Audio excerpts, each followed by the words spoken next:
ജനങ്ങൾ ആശങ്ക, ഉത്കണ്ഠ, എന്താണ് ഭാവി എന്നതിനെപ്പറ്റി വല്ലാത്ത രീതിയിൽ പ്രയാസപ്പെടുന്ന സന്ദർഭത്തിലാണ്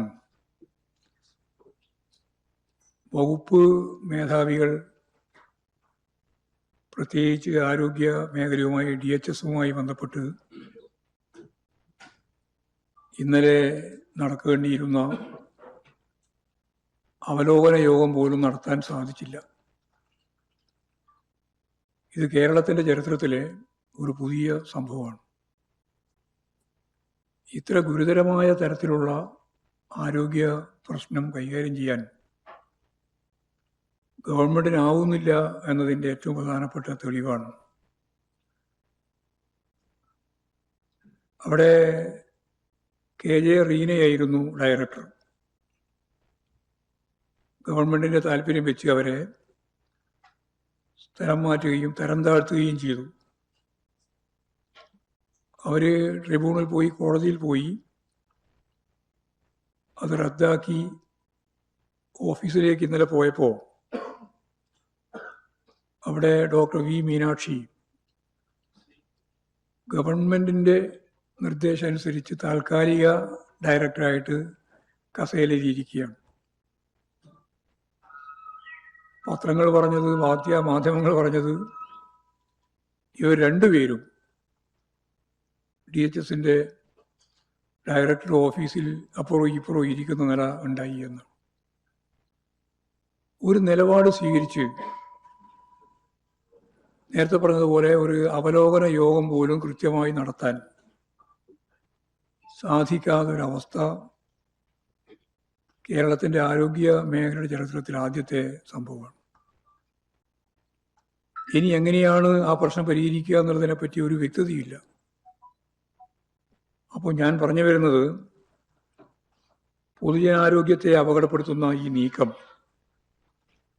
അടിയന്തരമായും അവസാനിപ്പിക്കാനും പ്രശ്നത്തിൽ ഗവൺമെൻറ് അടിയന്തരമായി ഇടപെടാനും തയ്യാറാവണം എന്നാണ് അത് സംബന്ധിച്ചുള്ള വളരെ പ്രധാനപ്പെട്ട ഒരു കാര്യം. യഥാർത്ഥത്തിൽ ബഡ്ജറ്റുമായി ബന്ധപ്പെട്ട കാര്യങ്ങളെല്ലാം നല്ലതുപോലെ ഇന്നലെ മുതലേ ചർച്ച ചെയ്തുകൊണ്ടിരിക്കുകയാണ്. ചർച്ചയുടെ ഭാഗമായി ഇപ്പോൾ ചാനൽ ചർച്ചയുണ്ട്, അതുപോലെ തന്നെ പത്രത്തിലെ ചർച്ചയുണ്ട്, എല്ലാ ചർച്ചയുണ്ട്. ഇന്ന് ആ ബഡ്ജറ്റിനെ സംബന്ധിച്ച് നിരവധി പേജുകൾ അതിനു വേണ്ടി ചെലവഴിച്ചിട്ടുണ്ട് പത്രങ്ങളൊക്കെ. പ്രത്യേകിച്ച് അതിനു വേണ്ടി തന്നെ നിലകൊള്ളുന്ന ചില പത്രങ്ങളുണ്ടല്ലോ, അവരൊക്കെ. പക്ഷേ ആ പത്രം തന്നെ അതിൻ്റെ ഒന്നാമത്തെ പേജിൽ, പരസ്യം കഴിഞ്ഞ ഒന്നാമത്തെ പേജിൽ ഒരു വാർത്ത നൽകുകയുണ്ടായിട്ടുണ്ട്. പദ്ധതിയുണ്ട്, പണം എവിടെ? ഇതാണ് ബഡ്ജറ്റിൻ്റെ ആകെ ചുരുക്കം. ഞാൻ പത്രത്തിൻ്റെ പേരൊന്നും പറയുന്നില്ല. ഇതാണ് ഈ ബഡ്ജറ്റുമായി ബന്ധപ്പെട്ട അതിൻ്റെ കാതലായ പ്രശ്നം. ധാരാളം പദ്ധതികളുണ്ട്, പക്ഷേ പണം ഇവിടെ എന്നാണ്. എന്നിട്ട് ആ പത്രം തന്നെ പറയാണ്, അതിൻ്റെ ശരീരം മുഴുവൻ ഇതിൻ്റെ പരസ്യമാട്ടോ, ബഡ്ജറ്റിൻ്റെ നേട്ടം കാര്യങ്ങളൊക്കെയാണ്. അതിനുള്ളിൻ്റെ ഉള്ളിൽ വായിക്കുമ്പോഴാണ് മനസ്സിലാകുന്നത് ഇതൊന്നും ഇക്കൊല്ലം നടപ്പിലാക്കാൻ കഴിയുന്നതല്ല. തുടങ്ങി വെക്കാനേ സാധിക്കുള്ളൂ, കല്ലിടാൻ പറ്റും, കടലാസിലാണ് പദ്ധതി. ഇതാണ് യഥാർത്ഥത്തിൽ ബഡ്ജറ്റിൻ്റെ ഇന്നത്തെ ഈ പ്രധാനപ്പെട്ട പത്രം തന്നെ പറഞ്ഞതാണ് ഇതിൻ്റെ കാതലായ പ്രശ്നം. എന്ന് പറഞ്ഞാൽ സമ്പൂർണ്ണ സ്വകാര്യവൽക്കരണത്തിനുള്ള ആമുഖ പ്രഭാഷണമാണ് മുഖ്യമന്ത്രി VD സതീശൻ്റെ ബഡ്ജറ്റ് പ്രസംഗമായി അവതരിപ്പിച്ചത്. ധാരാളം പദ്ധതികളൊക്കെ ചൂണ്ടിക്കാണിച്ചിട്ടുണ്ട്. സൂക്ഷ്മമായിട്ട് പരിശോധിച്ചാൽ നമുക്കതിനെയെല്ലാം ഒരു 3-4 ഭാഗമായിട്ട് മാറ്റാൻ കഴിയും. അതിലൊന്നാമത്തെ കാര്യം, ഒരു സംശയമില്ലാതെ എല്ലാവരും പറയുകയും മുഖ്യമന്ത്രി തന്നെ അംഗീകരിക്കുകയും ചെയ്തിട്ടുള്ള സ്വകാര്യവൽക്കരണമാണ്. ഇപ്പം ഇവിടെ ഞാനൊരു നെഹ്റുവിയൻ സോഷ്യലിസ്റ്റ് ആണ് എന്നാണ് അദ്ദേഹം അവകാശപ്പെടുക. നെഹ്റുവിയൻ സോഷ്യലിസത്തിന്റെ ഭാഗമായി പൊതുമേഖലാ സ്ഥാപനങ്ങൾ പൂർണ്ണമായിട്ട് അടച്ചുപൂട്ടാനും അതിൻ്റെ സ്വത്തുമെല്ലാം കോർപ്പറേറ്റുകൾക്ക് ഉൾപ്പെടെ നൽകാനും തീരുമാനിക്കപ്പെടുന്ന സാഹചര്യം എന്ന് പറയുന്നത് നെഹ്റുവിയൻ സോഷ്യലിസത്തിൻ്റെ നേരെ എതിർവശമാണ് എന്ന് വളരെ വ്യക്തതയോടുകൂടി പറയാൻ ഞാൻ ആഗ്രഹിക്കുകയാണ്. അപ്പോൾ വിപരീത ദശയിലാണ് യഥാർത്ഥത്തിൽ കേരള ഗവൺമെൻറ് ഇപ്പോൾ അവതരിപ്പിച്ച ബഡ്ജറ്റിലൂടെ ചൂണ്ടിക്കാണിച്ചിട്ടുള്ളത്. വളരെ പ്രധാനപ്പെട്ട അവരുന്നയിക്കുന്ന കാര്യങ്ങൾ പരിശോധിച്ചാൽ നമ്മുടെ ധാതു സമ്പത്ത്, റെയർ എർത്ത് ഉൾപ്പെടെ കോർപ്പറേറ്റുകൾക്ക് നൽകുന്നതിന് വേണ്ടിയുള്ള ബോധപൂർവമായ പ്രവർത്തനം ദക്ഷിണ കേരളം, പ്രത്യേകിച്ച് ആലപ്പുഴ, കൊല്ലം, തിരുവനന്തപുരം മേഖലയാക്കി തിരിച്ച് ഓരോരോ ഭാഗം ആയി എടുത്ത് വിവിധ പേരുകളിലാണ് അത് വിളിക്കുന്നത്. അത് ഒന്ന് അവർ പറയുന്നത് വിഷൻ സമുദ്ര, ഒരു പ്രധാനപ്പെട്ട പേരിട്ട് വിളിച്ചിരിക്കുകയാണ്. അതുപോലെ തന്നെ റെയർ എർത്തിൻ്റെ ഖനനത്തിന് ഇന്നേ വരെ കേരളം കഴിഞ്ഞ 10 കൊല്ലക്കാലം പ്രത്യേകിച്ചും ഗവൺമെൻറ് പൊതുമേഖലാ സ്ഥാപനത്തെ മാത്രമേ ഉപയോഗിച്ചിട്ടുള്ളൂ. ഇനി സ്വകാര്യ കുത്തകകൾക്ക് നൽകാൻ തീരുമാനിക്കുന്നു. എന്നിട്ട് അതിനു വേണ്ടി പല പേരുകളും കണ്ടെത്തി വിളിക്കുന്നു എന്നുള്ളതാണ്. വളരെ പ്രധാനപ്പെട്ട മറ്റൊരു കാര്യം ലാൻഡ് ബാങ്കാണ്. 1969 ഒക്ടോബർ 14 കാർഷിക ഭൂപരിഷ്കരണ ഭേദഗതി നിയമം കേരളം പാസാക്കിയത്. അതിൻ്റെ തുടർച്ചയിൽ അത് നടപ്പിലാക്കാൻ വേണ്ടി നടത്തിയ ശ്രമത്തിൻ്റെ ഭാഗമായി വലിയ പോരാട്ടങ്ങളും സമരങ്ങളും രക്തസാക്ഷിത്വങ്ങളും ഒക്കെ ഉണ്ടായിട്ടുണ്ട് 1970 മുതൽ. അങ്ങനെ 36 ലക്ഷത്തിലധികം കുടുംബങ്ങൾക്ക് അന്ന് 5 സെന്റ് മുതൽ 15 ഏക്കർ വരെ ഭൂമി ലഭിക്കുകയുണ്ടായി. ആ 69 കഴിഞ്ഞ് നിയമം പാസാക്കി കഴിഞ്ഞപ്പോൾ ആ ഗവൺമെൻറ് പോയി. ആ ഗവൺമെൻറ് പോയതിന് ശേഷം പിന്നെ വന്ന ഗവൺമെൻറ്റുകൾ കാർഷിക ഭൂപരിഷ്കരണ ഭേദഗതി നിയമത്തിൻ്റെ കൃത്യമായ ആനുകൂല്യങ്ങൾ, ഭൂമി ഉൾപ്പെടെ, നേരത്തെ പറഞ്ഞ കുടികടപ്പൊക്കെയാണ് കിട്ടിയത്.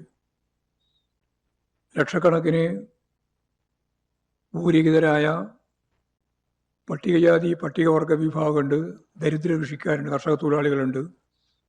ഇവർക്കെല്ലാം ഭൂമി കിട്ടേണ്ടതാണ്. ആ ഭൂമി യഥാർത്ഥത്തിൽ ഇടതുപക്ഷ മുന്നണി ഗവൺമെൻറ് മാറി അധികാരത്തിൽ വന്ന ഗവൺമെൻറ് ഇഷ്ടദാനം ഉൾപ്പെടെയുള്ള വിവിധ പേരുകളിൽ മിച്ചഭൂമി ഇല്ലാതാക്കാനും അന്നത്തെ ജന്മിമാരുൾപ്പെടെയുള്ള ഭൂപ്രഭുക്കന്മാർ അന്നു മുതലേ കേസിൽപ്പെട്ട് ഉൾപ്പെടുത്തി നിൽക്കുകയും ചെയ്യുന്ന ഭൂമി ഉൾപ്പെടെ സാധാരണക്കാരായ ഈ പാവപ്പെട്ട മനുഷ്യർക്ക് നൽകുന്നതാണ് ഭൂപരിഷ്കരണത്തിൻ്റെ തുടർച്ചയിൽ വേണ്ടത്. 1 ഇഞ്ച് ഭൂമിയില്ലാത്ത പട്ടികവർഗ വിഭാഗമുണ്ട്. ഇടതുപക്ഷ മുന്നണി ഗവൺമെൻറ് പറഞ്ഞിരുന്നത് അവർക്ക് 1 ഏക്കർ ഭൂമി വീതം കൊടുക്കുമെന്നാണ്. കുറേ കൊടുക്കാനായി, കുറേ കൊടുക്കാനായിട്ടില്ല. അപ്പോൾ അത്തരം ഗവൺമെൻറ്റിൻ്റെ കയ്യിലേക്ക് വരുന്ന ഭൂമികളെല്ലാം ഇവിടെ ഈ പട്ടികജാതി പട്ടികവർഗം ഉൾപ്പെടെ, പ്രത്യേകിച്ച് പട്ടികവർഗം, ഗോത്ര വിഭാഗം, ഒരു തരി ഭൂമിയില്ലാത്ത ഈ പാവപ്പെട്ട മനുഷ്യർക്ക് കൃഷിക്ക് വേണ്ടിയും അതുപോലെ വീട് വെക്കാനും വേണ്ടി മിനിമം 1 ഏക്കർ ഭൂമിയെങ്കിലും നൽകണം എന്ന ഈ കേരളത്തിൻ്റെ ആവശ്യം പൂർണ്ണമായും ഇല്ലായ്മ ചെയ്ത് ഭൂപരിഷ്കരണം 2.0 എന്ന പേരിൽ ഇവിടെ കോർപ്പറേറ്റുകൾക്ക് ഭൂമി നൽകാനുള്ള കുൽസിത ശ്രമമാണ് നടത്തിക്കൊണ്ടിരിക്കുന്നത് എന്ന് സ്വകാര്യവൽക്കരണത്തിൻ്റെ ഭാഗമായിട്ട് അതിനെയും നമുക്ക് കാണാൻ കഴിയും. നെടുമ്പാശ്ശേരി എയർപോർട്ട് ഉൾപ്പെടെ ഇപ്പോൾ തിരുവനന്തപുരമൊക്കെ അദാനിയുടെ കയ്യിൽ തന്നെയാണ്. അതും വിൽക്കുന്നതിനെ പറ്റിയാണ് ആലോചിച്ചുകൊണ്ടിരിക്കുന്നത്. ഇപ്പോൾ ഒരു ഭാഗത്ത് സമുദ്രതീരം മുഴുവൻ, പ്രത്യേകിച്ച് ആലപ്പുഴ കൊല്ലം മേഖല ഉൾപ്പെടെ തുറമുഖങ്ങൾ, എയർപോർട്ടുകൾ, ആകാശവും ഭൂമിയും വെള്ളവുമെല്ലാം സ്വകാര്യവൽക്കരിക്കുന്ന പ്രക്രിയക്ക് വിധേയപ്പെടുത്തുന്ന, നേരത്തെ ധവളപത്രത്തിൽ ചൂണ്ടിക്കാണിച്ച കാര്യങ്ങളെല്ലാം ഈ ബഡ്ജറ്റിന്റെ ഭാഗമായിട്ടും പറഞ്ഞു പോകുന്നു എന്നുള്ളതാണ് സത്യം. മനോരമ പറഞ്ഞതുപോലെ എവിടുന്നാണ് ഈ പണം എന്ന ചോദ്യം പൊതുവെ കേരളം മുഴുവൻ ചോദിച്ചപ്പോൾ ധനകാര്യ വകുപ്പ് മന്ത്രി, മുഖ്യമന്ത്രി പറഞ്ഞത് സ്വകാര്യവൽക്കരണത്തിന്റെ ഭാഗമായിട്ടാണ് എന്നാണ്. ഞാൻ മറച്ചു വെക്കുന്നില്ല, ഞാൻ കണ്ടതാണ് ആ പത്രസമ്മേളനം, ഞാൻ മറച്ചു വെക്കുന്നില്ല. സ്വകാര്യ മൂലധനത്തെ പൂർണ്ണമായി ആശ്രയിക്കാതെ കേരളത്തിൽ എങ്ങനെയാണ് വളരാനാവുക എന്ന ചോദ്യമാണ് അദ്ദേഹം ഉന്നയിച്ചത്. എന്ന് പറഞ്ഞാൽ നമ്മുടെ കേരളത്തിൻ്റെ, ഞാൻ നേരത്തെ പറഞ്ഞതുപോലെ, നമ്മുടെ ഭൂമിയും നമ്മുടെ ആകാശവും നമ്മുടെ ജലാശയങ്ങളും, പ്രത്യേകിച്ച് കടൽ ഉൾപ്പെടെ, സീപോർട്ടും എയർപോർട്ടും ഉൾപ്പെടെ എല്ലാം വിൽപ്പനക്ക് വെച്ച് പണം അങ്ങനെ ഞങ്ങൾ ഉണ്ടാക്കും എന്നാണ് ഇപ്പോൾ പറഞ്ഞുകൊണ്ടിരിക്കുന്നത്. ചാർട്ടേഡ് വിമാനത്തിൽ മംഗലാപുരം പോയതുമായി ബന്ധപ്പെട്ട് ചർച്ച ഉയർന്നു വന്നപ്പോൾ എന്തായിരുന്നു എന്ന ചോദ്യം പ്രധാനമായിരുന്നു. അപ്പോൾ ഇപ്പോൾ വളരെ വ്യക്തമായി, ധവളപത്രത്തോടുകൂടി കുറേയും കൂടി വ്യക്തമായി, ഇപ്പോൾ കൃത്യതയോടുകൂടി മനസ്സിലായി, ഇതെല്ലാം വിൽക്കാനാണ്, അദാനിക്ക് വേണ്ടിയാണ്. അദാനിയാണ് ഇതിൽ ഏറ്റവും പ്രധാനപ്പെട്ട, ഇതിൻ്റെ എല്ലാം ഒരു പ്രഭവ കേന്ദ്രമായി നിൽക്കുന്ന സോഴ്സ്. അവർക്ക് വിൽക്കുന്നതിന് വേണ്ടിയാണ് നമുക്കിത്, ഈ ബഡ്ജറ്റിൻ്റെ സൂക്ഷ്മാംശം പരിശോധിക്കുമ്പോൾ അതിൻ്റെ രാഷ്ട്രീയ വശം നമുക്ക് കാണാൻ കഴിയുന്നത്. അതേപോലെ ക്ഷേമ പ്രവർത്തനങ്ങളെല്ലാം ഏതാണ്ട് അവസാനിപ്പിക്കുന്ന ഘട്ടത്തിലേക്കാണ് കാര്യങ്ങൾ നീങ്ങുന്നത്. ഇപ്പോൾ ഒരു സംശയം തീർക്കാൻ വേണ്ടി ഞാൻ ഇപ്പോഴും പ്രതിപക്ഷ നേതാവായിരുന്ന ഘട്ടത്തിൽ അദ്ദേഹത്തിൻ്റെ പ്രഖ്യാപനം കേട്ടുവരികയാണ്. ഞങ്ങൾ തീരുമാനിക്കുന്ന ക്ഷേമ പെൻഷന്റെ വർധനവ്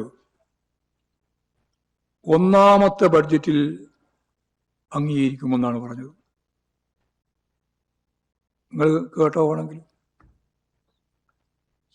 ഒറ്റ അക്ഷരം വേണ്ടിയിട്ട് 3000 രൂപയാണ് അവർ പ്രഖ്യാപിച്ചത്. ആ 3000 രൂപ ഞാൻ എൻ്റെ എന്ന് പറഞ്ഞിട്ടില്ല, ഞങ്ങൾ ആദ്യത്തെ ബഡ്ജറ്റിൽ പ്രഖ്യാപിക്കും എന്നാണ് പറഞ്ഞത്. എവിടെ പ്രഖ്യാപിച്ചില്ല എന്ന് മാത്രമല്ല, ക്ഷേമ പെൻഷനെ പറ്റി ഒരക്ഷരം വേണ്ടിയിട്ടില്ല. വളരെ പ്രധാനപ്പെട്ട ഒരു പദ്ധതിയായിട്ടാണ് അത് അവതരിപ്പിച്ചിട്ടുള്ളത്. പക്ഷെ അതില്ല. ലൈഫ് പദ്ധതി 5 ലക്ഷത്തിലധികം ആളുകൾക്ക് വീട് കൊടുത്തൊരു പദ്ധതിയാണ്. ഇനി കൊടുക്കാൻ ബാക്കിയല്ല, കൊടുത്ത പദ്ധതിയാണ്. ഇപ്പോഴും നിരവധിയായ 1 ലക്ഷത്തിലധികം ആളുകളുടെ വീടിന്റെ പണി പല ഘട്ടങ്ങളിലായി നിൽക്കുകയാണ്. ഒരു പരാമർശവും ഇല്ല. ഇപ്പോൾ പാർപ്പിടവുമായി ബന്ധപ്പെട്ട് ലക്ഷക്കണക്കിന് മനുഷ്യനെ ബാധിക്കുന്ന ഈ പ്രശ്നത്തിൽ ഫലപ്രദമായ ഒരു മറുപടിയും ജനങ്ങളുടെ മുമ്പിൽ അവതരിപ്പിക്കുന്ന ബഡ്ജറ്റ് അല്ല ഇത് എന്ന് നമുക്ക് മനസ്സിലാവും. കുടുംബശ്രീ കേരളത്തിലെ ഏറ്റവും ശ്രദ്ധേയമായ സ്ത്രീ ശാക്തീകരണത്തിൻ്റെ ഒരു ലോകം ശ്രദ്ധിച്ച ഒന്നാണ് കുടുംബശ്രീ. ആ കുടുംബശ്രീ പദ്ധതി യഥാർത്ഥത്തിൽ ഒന്നും തന്നെ പുതുതായിട്ട് നൽകുന്നില്ല എന്ന് മാത്രമല്ല, മുമ്പത്തെ ഗവൺമെന്റ് ചൂണ്ടിക്കാണിച്ചത് തന്നെ കുറക്കുകയാണ്. വയോജനക്ഷേമം വകുപ്പുണ്ടാക്കി എന്ന് പറഞ്ഞുകൊണ്ട് വയോജനക്ഷേമത്തിന് വേണ്ടി പണം നീക്കി വെക്കുന്നില്ല എന്നുള്ളത് നമുക്ക് കാണാൻ കഴിയും. തൊഴിലുറപ്പ് പദ്ധതി അതിപ്പോഴും കേന്ദ്ര ഗവൺമെന്റ് തന്നെ മാറ്റി പുതിയ പദ്ധതിയായിട്ട് വരുമ്പോൾ ഗവൺമെന്റ് 40%, കേരള ഗവൺമെന്റ്, സംസ്ഥാന ഗവൺമെന്റ് ചെലവിന്റെ 40% അതിനു വേണ്ടി നീക്കി വെക്കണം. ഇടതുപക്ഷ മുന്നണി ഗവൺമെന്റ് ഭരണം നടത്തിക്കൊണ്ടിരിക്കുമ്പോൾ അതിന്റെ ബൂസ്റ്റർ ഫണ്ട് എന്ന രീതിയിൽ 1000 രൂപ വെച്ചതാണ്. ഇപ്പോഴും ബൂസ്റ്റർ ഫണ്ടേ ഇല്ല. പദ്ധതി നടപ്പിലാക്കണമെങ്കിൽ അവരിപ്പം പറഞ്ഞിട്ടുള്ളത് 2200 കോടി ഉറുപ്പിയെങ്കിലും കേരളം കേന്ദ്രത്തിന് അല്ലെങ്കിൽ വിഹിതമായി അംഗീകരിക്കണം. അത് അംഗീകരിച്ചാൽ മാത്രമേ തൊഴിൽ ദിനങ്ങളെ സംബന്ധിച്ചിടത്തോളം തീരുമാനിച്ച് കേന്ദ്ര ഗവൺമെന്റ് ഇങ്ങോട്ട് കാര്യങ്ങൾ അവതരിപ്പിക്കൂ. ആ 2200 കോടിക്ക് പകരം ഇവിടെ 1400 കോടി ഉറുപ്പികയെ മാത്രമേ മാറ്റിവെച്ചിട്ടുള്ളൂ പദ്ധതിക്ക് വേണ്ടി. എന്ന് പറഞ്ഞാൽ ഒരു വലിയ തുക ഇനിയും കൊടുത്താൽ മാത്രമേ പദ്ധതി ആരംഭിക്കാൻ സാധിക്കുള്ളൂ. ജൂലൈ മാസം മുതൽ വേണമെന്നാണ്. അതിന് ഈ ബഡ്ജറ്റിൽ ചൂണ്ടിക്കാണിച്ചത് 1400 കോടി മാത്രമാണ്. 2200 കോടി മിനിമം വേണം. എങ്കിൽ മാത്രമേ ഈ പരിപാടി നടപ്പിലാക്കാൻ നമുക്ക് സാധിക്കുള്ളൂ. സംസ്ഥാന ഗവൺമെന്റ് തന്നെ നടപ്പിലാക്കിക്കൊണ്ടിരിക്കുന്ന ഒന്നാണ് അയ്യങ്കാളി നഗര തൊഴിലുറപ്പ് പദ്ധതി. അത് ഇതിൽ ഒരു നയാ പൈസയും മാറ്റിവെച്ചിട്ടില്ല. ഇപ്പോൾ നഗരമേഖലയിലുള്ള തൊഴിലുറപ്പ് പദ്ധതി പൂർണ്ണമായിട്ടും അയ്യങ്കാളിയുടെ പേരിലുള്ളതാണ്. അത് പൂർണ്ണമായിട്ടും ഉപേക്ഷിക്കുന്ന സ്ഥിതിയിലേക്ക് എത്തിയിരിക്കുകയാണ്. അതേപോലെ ട്രൈബൽ മേഖലയിൽ ഇന്ത്യക്ക് മാതൃകയാവുന്ന രീതിയിൽ കേരളം ട്രൈബൽ പ്ലസ് എന്നൊരു പദ്ധതി തൊഴിലുറപ്പ് പദ്ധതിയുടെ ഭാഗമായി നടപ്പിലാക്കിയിരുന്നു. എന്ന് പറഞ്ഞാൽ പട്ടികവർഗ മേഖലയിലെ തൊഴിലാളികൾക്ക് ഒരു കൊല്ലം 200 ദിവസത്തെ ജോലി, അതാണ് ട്രൈബൽ പ്ലസ് എന്ന് പറഞ്ഞിട്ട് നടപ്പിലാക്കിയത്. യാതൊരു മുണ്ടാട്ടവും ഇല്ല. യഥാർത്ഥത്തിൽ ഈ പട്ടികവർഗ മേഖലയിൽ ഈ ട്രൈബൽ പ്ലസ് കൂടി വന്നപ്പോഴാണ് അതിദാരിദ്ര്യം അവസാനിപ്പിക്കാൻ നമുക്ക് സാധിച്ചത്. അവർക്ക് ജോലി 200 ദിവസത്തെ ജോലി കിട്ടുക. സാധാരണ താഴെ നോക്കുമ്പോൾ അതിൻ്റെ ഒരു അംശം പോലും കിട്ടുന്നില്ല. 100 ദിവസമൊക്കെയാണ് പറയാതെ, അതൊന്നും കിട്ടുന്നില്ല. ഇപ്പോൾ 125 ദിവസം കൊടുക്കുമെന്ന് പറഞ്ഞുകൊണ്ടാണ് പദ്ധതി ആസൂത്രണം ചെയ്യാൻ അവർ തീരുമാനിച്ചത്. പക്ഷേ അക്ഷരാർത്ഥത്തിൽ അവസാനിപ്പിക്കുന്ന തരത്തിലേക്കാണ് കാര്യങ്ങൾ നീങ്ങുന്നത് എന്ന് നമുക്ക് മനസ്സിലാക്കാനാവും. വളരെ പ്രധാനപ്പെട്ട മറ്റൊരു പരിപാടി ആരോഗ്യ മേഖലയിൽ പൊതുവെ തന്നെ 1000 കോടി ഉറുപ്പികയുടെ ഒരു കുറവ് വരുത്തിയിരിക്കുകയാണ്. ബഡ്ജറ്റിന്റെ ഭാഗമായിട്ട് മുൻ ഗവൺമെന്റ് നൽകിയ തുകയിൽ നിന്ന് 1000 കോടി ഉറുപ്പികയുടെ കുറവാണ് ആരോഗ്യ മേഖലയിൽ മാത്രം വരുത്തിയിട്ടുള്ളത്. കാരുണ്യ പദ്ധതിയുടെ ഭാഗമായിട്ടും ഫണ്ട് 89 കോടി ഉറുപ്പികയുടെ ഫണ്ട് കുറച്ചിരിക്കുകയാണ്. ആശ്വാസകിരണം പദ്ധതി അതും കുറച്ചിരിക്കുകയാണ്. ഇങ്ങനെ ആരോഗ്യ മേഖല ഗുരുതരമായ പ്രതിസന്ധിയിലേക്ക് നീങ്ങാൻ ഇന്ത്യയുടെ മുന്നിൽ 1ാം സ്ഥാനത്ത് നിൽക്കുന്ന കേരളത്തിന്റെ ഈ ആരോഗ്യ സംരക്ഷണത്തിന്റെ പ്രശ്നം ഗുരുതരമാക്കത്തക്ക രീതിയിലാണ് ഇപ്പോൾ കാര്യങ്ങൾ നീങ്ങിക്കൊണ്ടിരിക്കുന്നത്. വളരെയേറെ ശ്രദ്ധേയമായ മറ്റൊരു കാര്യം, ഇന്ദിരാ ഗ്യാരണ്ടിയുടെ ഭാഗമായിട്ട് ഉമ്മൻചാണ്ടിയുടെ പേരിൽ ഒരു കുടുംബ സംരക്ഷണം എന്ന് പറഞ്ഞാൽ ഇൻഷുറൻസ് പദ്ധതി, അത് ഇന്ദിരാഗാന്ധിയുടെ ഭാഗമായിട്ടാണ്. പേര് ഉമ്മൻചാണ്ടിൻ്റെ പേര് കൂടി കൊടുത്തിരിക്കുകയാണ്. അത് നടപ്പിലാക്കാൻ വേണ്ടി യഥാർത്ഥത്തിൽ 90 ലക്ഷം കുടുംബമുണ്ട്. 25 ലക്ഷം ഉറുപ്പിയാണ് അതിൽ പറയുന്നത്. നീക്കി വെച്ചത് 10 കോടി ഉറുപ്പിയാണ്. എന്ത് ചെയ്യാനാണ്? DPR തയ്യാറാക്കാൻ വേണ്ടിയിട്ടാണെന്നാണ്. DPR തയ്യാറാക്കേണ്ട ഒരു കാര്യം, എത്രയോ ഇൻഷുറൻസ് കമ്പനികളുണ്ട്. ആയിട്ട് നെഗോഷിയേറ്റ് ചെയ്ത് തീരുമാനമെടുക്കുകയേ വേണ്ടൂ. അത് തീരുമാനിക്കുമ്പോൾ ഈ 90 ലക്ഷം കുടുംബങ്ങൾക്ക് 25 ലക്ഷം റുപ്യ വരെ കിട്ടത്തക്ക രീതിയിലുള്ള ഈ പദ്ധതി നടപ്പിലാക്കണമെങ്കിൽ നൂറുകണക്കിന് കോടി, ആയിരക്കണക്കിന് കോടി റുപ്യ വേണം. നിങ്ങൾ കണക്കൂട്ടി നോക്കിയാൽ മതി എവിടെയാണ് നടപ്പിലാക്കാൻ ഉദ്ദേശിക്കുന്നത്. ഇതൊക്കെ മുദ്രാവാക്യപരമായിട്ട് എഴുതി വെക്കുന്നതിൻ്റെ അപ്പുറത്ത് പ്രാവർത്തികമാകുന്ന ഒരു കാര്യവുമില്ല. കല്ലിടാനും കടലാസിലും കാണുന്നതിൻ്റെ അപ്പുറത്ത് പ്രായോഗികമാകുന്ന സ്ഥിതിയല്ല ഉള്ളത് എന്ന് നമുക്ക് മനസ്സിലാക്കാൻ കഴിയും.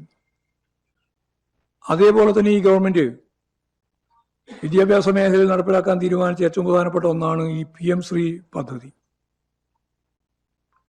അത് നടപ്പിലാക്കാതെ ഇരിക്കാനാവില്ല എന്നാണ് അവർ പറഞ്ഞുകൊണ്ടിരിക്കുന്നത്. പഞ്ചാബിൽ മുമ്പ് നടപ്പിലാക്കിയിട്ട് 9 മാസം കഴിഞ്ഞപ്പോൾ പൂർണ്ണമായിട്ട് പിൻവലിച്ചതാണ്. കേരള ഗവൺമെന്റ് ഈ പരിപാടി ഞങ്ങൾ ഇപ്പോഴും നടപ്പിലാക്കാൻ ഉദ്ദേശിപ്പിക്കുന്നില്ല എന്ന് പറഞ്ഞിട്ട് മരവിപ്പിച്ചതുമാണ്. മരവിപ്പിച്ചു എന്ന പദത്തെ അടിസ്ഥാനപ്പെടുത്തിയിട്ടാണ് ഇപ്പോൾ ചർച്ച നടത്തിക്കൊണ്ടിരിക്കുന്നത്. ഒരു കാര്യമില്ല. മരവിപ്പിച്ച് ഇത്രയും മാസം എത്തിയല്ലോ, തുടങ്ങിയിട്ടില്ലല്ലോ. ഏത് ബ്ലോക്കാണ്, ഏത് സ്കൂളുകളാണ് എന്നുള്ള പേര് പോലും കൊടുത്തിട്ടില്ല. ആദ്യം പണം വാങ്ങി എന്നൊക്കെയുള്ള കളവാണ് പറഞ്ഞത്, അതിപ്പോൾ മാറ്റി. PMCയുടെ ഭാഗമായിട്ട് ഒരു പൈസയും കിട്ടിയിട്ടില്ല, കൊടുക്കുന്നില്ല. കാരണം എങ്ങനെയാണ്, എവിടെയാണ് നടപ്പിലാക്കുന്ന പാടില്ല, ഏത് സ്കൂളിലാണെന്ന് നമ്മൾ പ്രഖ്യാപിച്ചിട്ടില്ല. PM ശ്രീ പറയുന്നതിനേക്കാളെല്ലാം മെച്ചപ്പെട്ട സ്കൂളുകളാണ് കേരളത്തിലുള്ളത്, ഇപ്പൊ തന്നെ നിലവിലുള്ളത്. അപ്പോൾ കാവ്യവൽക്കരണവുമായി ബന്ധപ്പെട്ട പ്രശ്നമാണ്. ഞങ്ങൾ അധികാരത്തിൽ വന്നാൽ ഇത് ചവറ്റുകുട്ടയിൽ എറിയും, അറബിക്കടലിലേക്ക് താഴ്ത്തും എന്നൊക്കെ പറഞ്ഞ ആളുകൾ ഇപ്പോഴും PMC പദ്ധതി നടപ്പിലാക്കാൻ ഒരുമ്പിട്ടിറങ്ങുന്നു എന്നുള്ളതാണ് നമ്മൾ കാണുന്ന ഏറ്റവും പ്രധാനപ്പെട്ട ചിത്രം. അപ്പൊ യഥാർത്ഥത്തിൽ ജനങ്ങളുടെ മുമ്പിൽ അവതരിപ്പിച്ച, തിരഞ്ഞെടുപ്പ് ഘട്ടത്തിലും അതിനു മുമ്പും പറഞ്ഞുകൊണ്ടിരുന്ന കാര്യങ്ങളെല്ലാം യു-ടേൺ അടിക്കുന്ന ഒരവസ്ഥയിലേക്ക് കാര്യങ്ങൾ നീങ്ങുന്നു. കേന്ദ്ര സർക്കാരിന്റെ ഇന്ധനവില കൂടുമ്പോൾ സംസ്ഥാന സർക്കാർ അധിക വരുമാനം വേണ്ടെന്ന് വെക്കണം എന്നായിരുന്നു അവരുടെ തീരുമാനം. വി.ഡി. സതീശൻ 1 മാസം കഴിഞ്ഞിട്ടും ഈ ബഡ്ജറ്റിന്റെ അകത്ത് ഉൾപ്പെടെ ഈ കാര്യത്തെ സംബന്ധിച്ച് ഒരു അക്ഷരം മിണ്ടിയിട്ടില്ല. സംസ്ഥാനത്തിന് ലഭിക്കുന്ന ഈ ആനുകൂല്യം വേണ്ടെന്ന് വെക്കുവാൻ തീരുമാനിച്ചിട്ടും ഇല്ല എന്നുള്ളത് നമുക്ക് വളരെ വ്യക്തതയോടുകൂടി മനസ്സിലാവുന്നതാണ്.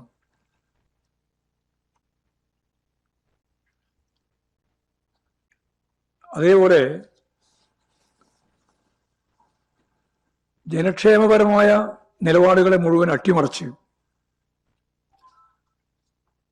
കോർപ്പറേറ്റുകൾക്ക് പൂർണ്ണമായിട്ടും പിന്തുണ നൽകുന്ന ഈ ഗവൺമെന്റിന്റെ കൃത്യമായ പ്രഖ്യാപനമാണ് ബഡ്ജറ്റിലൂടെ നമുക്ക് മനസ്സിലാക്കാൻ സാധിച്ചത്. ഇന്ത്യ മുന്നണിയുടെ യോഗത്തിൽ രാഹുൽ ഗാന്ധി പറഞ്ഞ ഒരു കാര്യം, നിങ്ങൾ ലെഫ്റ്റ് എന്ന് പറഞ്ഞാൽ ഇടതുപക്ഷമല്ലാതായി കഴിഞ്ഞിരിക്കുകയാണ്, ഞങ്ങളാണ് ആ സ്ഥാനത്ത് വരുന്നത്. അതിന്റെ ഫാക്ട്സ് എൻ്റെ കയ്യിലുണ്ട്. എന്താണ് എന്ന് ചോദിച്ചപ്പോൾ അദ്ദേഹം പറഞ്ഞു, അദാനിയെ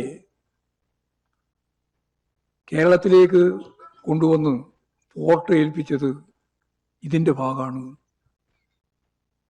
അപ്പോഴാണ് അവിടെ തന്നെ പറഞ്ഞത്, അത് ഞങ്ങളല്ല, ഉമ്മൻചാണ്ടിന്റെ കാലത്താണ് കരാറുണ്ടാക്കിയത് എന്ന് പറഞ്ഞപ്പോൾ പിന്നെ ഒന്നും പറഞ്ഞിട്ടില്ല.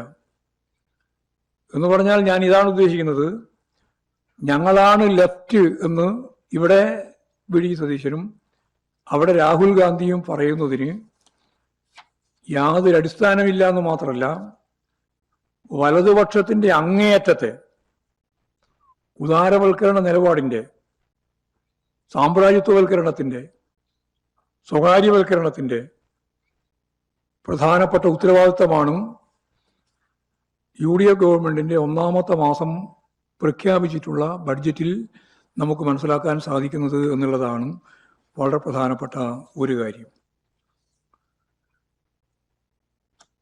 ഇവിടെ നമുക്കെല്ലാം കൃത്യമായിട്ട് അറിയുന്നത് പോലെ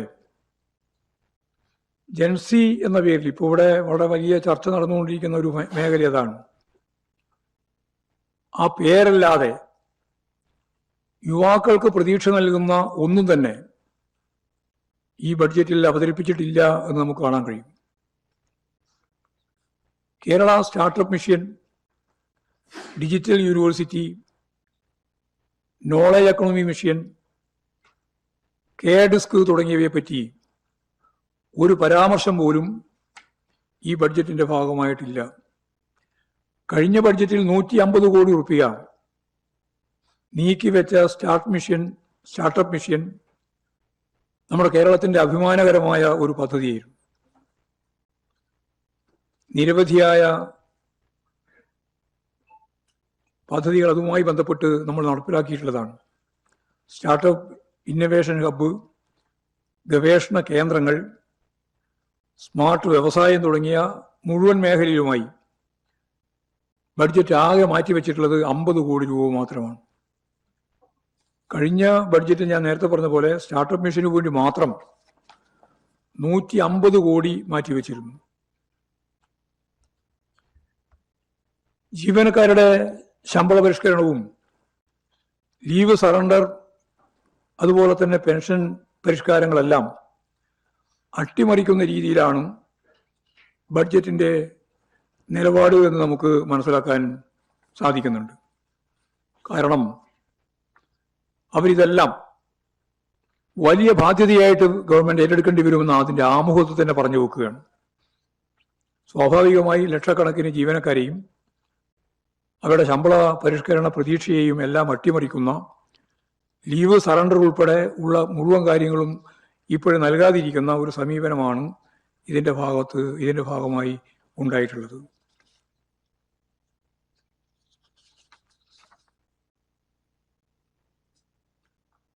എന്ന് പറഞ്ഞാൽ വമ്പൻ പദ്ധതികളൊക്കെ പ്രഖ്യാപിക്കുകയും അതിനാവശ്യമുള്ള 1% തുക പോലും നീക്കിവെക്കാതിരിക്കുകയും ചെയ്യുന്നതാണ് ഈ ബഡ്ജറ്റിന്റെ പ്രത്യേകമായ ഒരു രീതി. അപ്പോൾ ഞാൻ നേരത്തെ പറഞ്ഞ പോലെ അത് കല്ലിലും പേപ്പറിലും മാത്രമായി അവസാനിക്കുന്ന പദ്ധതികളാണ് മിക്കവാറും.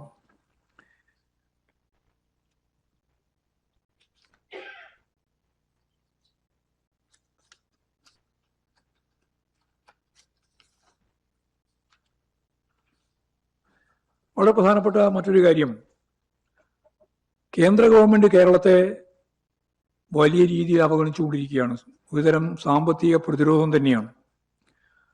അതിപ്പോൾ ഇടതുപക്ഷ ജനാധിപത്യ മുന്നണി ഗവൺമെന്റ് ആയതുകൊണ്ട് ഏതാണ്ട് 2 ലക്ഷം കോടിയോളം ഉറുപ്പിക നമുക്ക് ലഭിക്കേണ്ടിയിരുന്ന കേന്ദ്ര വിഹിതം ലഭിക്കാതിരിക്കുകയാണ് ചെയ്തത് ഇതിനകം തന്നെ. ഇനിയും ഒരു സംശയവും വേണ്ട, കേന്ദ്ര ഗവൺമെന്റ് നിലപാട് സംസ്ഥാനങ്ങളോട് പൊതുവെ, പ്രത്യേകിച്ച് BJP വിരുദ്ധ ഗവൺമെന്റുകളോട്, അതിലും പ്രത്യേകിച്ച് ഇടതുപക്ഷ ഗവൺമെന്റുകളോട് എടുത്ത സമീപനം ഞാൻ ഈ പറഞ്ഞ പോലെ പകപോക്കൽ നിലപാട് തന്നെയാണ്, പ്രതിരോധം തന്നെയാണ്, സാമ്പത്തിക പ്രതിരോധം. ഉപരോധം രണ്ടും ഏതാണ്ട് ഒരുപോലെ തന്നെ. അങ്ങോട്ട് അവർ പ്രതിരോധിക്കുക, നമ്മളെ അനുവദിക്കൂല, നമുക്ക് തരില്ല. ഉപരോധം, പണം തരാതിരിക്കുകയാണ് നമുക്ക്. അങ്ങനെയുള്ള പരിസ്ഥിതിയിലാണ് നമ്മൾ ഈ പറഞ്ഞ ജനക്ഷേമകരമായ കാര്യങ്ങളൊക്കെ ഇതിൻ്റെ അകത്തു നിന്നുകൊണ്ട് നടത്തിയത്. ഇപ്പോഴീ ബഡ്ജറ്റിന്റെ ഭാഗമായിട്ടും നേരത്തെ ഞാൻ ചൂണ്ടിക്കാണിച്ച രീതിയിലുള്ള ധവളപത്രത്തിലും ഒരക്ഷരം കേന്ദ്ര ഗവൺമെന്റിനെതിരായിട്ട് ഉരിയാടിയിട്ടില്ല, മിണ്ടിയിട്ടില്ല. എത്ര കാലമാണ് ഇങ്ങനെ പോകാൻ സാധിക്കുക? ഗവർണർ കാവ്യവൽക്കരണത്തിന്റെ ഭാഗമായിട്ട് പ്രത്യേക യോഗം വിളിച്ചു ചേർക്കുകയാണ്. കേരളത്തിന്റെ ചരിത്രത്തിൽ അത്യപൂർവമായ സംഭവമാണ്. മുമ്പ് ശ്രമിച്ചപ്പോൾ അന്ന് കേരള ഗവൺമെന്റ് അതിനെ അനുവദിച്ചില്ല. ഇപ്പോഴും ഗവൺമെന്റ് ചെയ്യുന്ന കാര്യങ്ങൾ എനിക്ക് കൂടി ചെയ്യാൻ അവകാശമുണ്ട് എന്ന രീതിയിൽ ഗവർണറുടെ ഓഫീസും ഗവർണറും നിർവഹിച്ചുകൊണ്ടിരിക്കുകയാണ്. അവിടെ ഉന്നത മേഖലയിലുള്ള ഉദ്യോഗസ്ഥർ ആ യോഗങ്ങളിൽ പങ്കെടുക്കുകയാണ്. അങ്ങനെ യോഗം വിളിച്ചതിനെ സംബന്ധിച്ചും യോഗത്തിൽ പങ്കെടുത്തതിനെ സംബന്ധിച്ചും എനിക്കറിവുണ്ടായിരുന്നില്ല എന്ന് കേരളത്തിന്റെ മുഖ്യമന്ത്രി പറയുകയാണ്. ഇതുപോലെ ഒരു സ്ഥിതി ഇതിനു മുമ്പുണ്ടായിട്ടുണ്ടോ? ഗവർണർ വിളിച്ചു ചേർത്ത യോഗം, ആ യോഗത്തിൽ പ്രതിഷേധം അറിയിച്ചുകൊണ്ട് മാറി നിൽക്കുന്നതിന് പകരം ആ യോഗത്തിൽ പോയി തിരിച്ചു വന്നതിന് ശേഷം പത്രക്കാർ ചോദിച്ചപ്പോൾ പറയുന്നത്, ഞാൻ ഇങ്ങനെ ഒരു യോഗം വിളിച്ചത് അറിയുന്നില്ല എന്ന് മുഖ്യമന്ത്രി പറയുന്ന അവസ്ഥയാണ് ഉണ്ടായത്.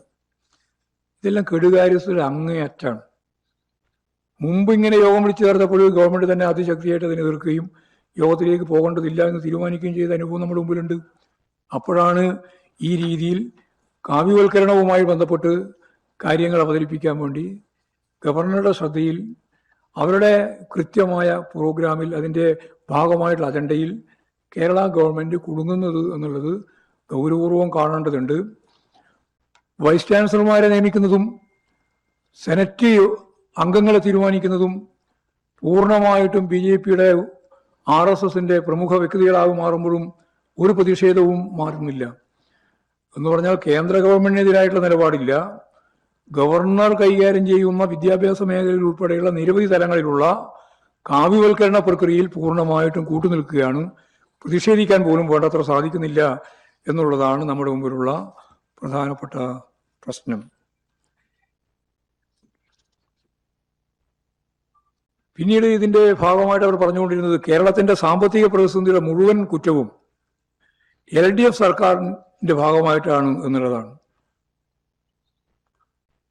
അപ്പോ ബഡ്ജറ്റിന്റെ ഭാഗമായി നേരത്തെ നയപ്രഖ്യാപന പ്രസംഗത്തിലും പിന്നെ ഈ പറയുന്ന രീതിയിലുള്ള ധവളപത്രത്തിലുമെല്ലാം BJPക്ക് അനുകൂലമായി എന്ന് പറഞ്ഞാൽ കേന്ദ്ര ഗവൺമെന്റിനെ ശക്തിയായിട്ട് എതിർക്കുന്നതിന് പകരം കേരളത്തിന്റെ പരിമിതിയെ സംബന്ധിച്ചും അതിന്റെ ഭാഗമായിട്ട് അന്ന് കൈകാര്യം ചെയ്ത LDF ഗവൺമെന്റിനെയും കുറ്റപ്പെടുത്താൻ വേണ്ടിയിട്ടാണ് ശ്രമിച്ചത്. ആദ്യം പറഞ്ഞിരുന്നത് പൂച്ച പെറ്റ ഒരു ഖജനാവാണ് കിട്ടിയതെന്ന്. അതൊക്കെ പിന്നെ അവർ അനുഭവത്തിന്റെ വെളിച്ചത്തിൽ തന്നെ മാറ്റേണ്ടി വന്നു.